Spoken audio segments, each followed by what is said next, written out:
Hey everyone, Toby here, Compulsive Gambler, Last Bet, 2nd of February 2026. So today I'm back on the couch once again, and I wanted to talk about the reason I finally chose to stop based on this question that came in right here. If you're winning and you're doing really well, it's a lot harder to stop. I wasn't doing very well. I would have moments where I would do very well. I'd have nights and days where I'd do very, very well. But in the end, I was heavily in the negative. And that was wrecking my mental health and my relationships. And I was basically self-destructing.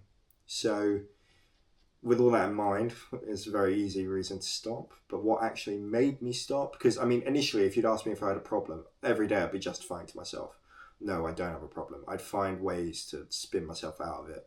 Every time I got a new credit card that I could cash transfer out of, because that's how I did it, I'd be telling myself, just this one, just this card, just this new one, you don't have a problem.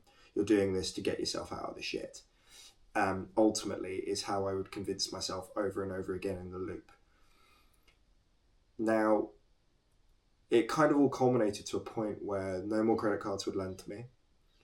And I'd lost to the point where with my partner and I were supposed to be going away in May.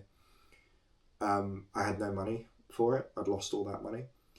And I was basically about to get to the point where I was about to have to make the decision, which I said I would never do, which is to take out a loan against our property, which I can't do anyway because it's in both our names.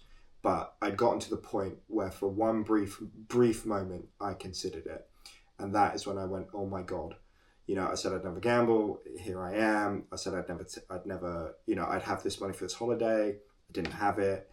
All of these things I said I would do, I didn't have. And it came down to one morning. I opened up Compare the Market. You put your details in and they tell you who will give you a credit card. And basically no one would. They were like, your credit's shit.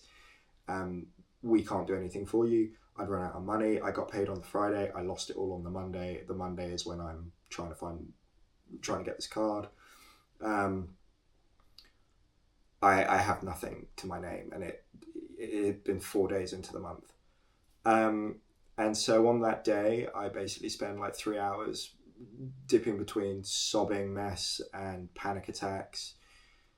I'd kind of lied and said I was supposed to be going to a meeting and I said, I won't tell you what, but I'm going to go to this thing. And it was supposed to be, it was a GA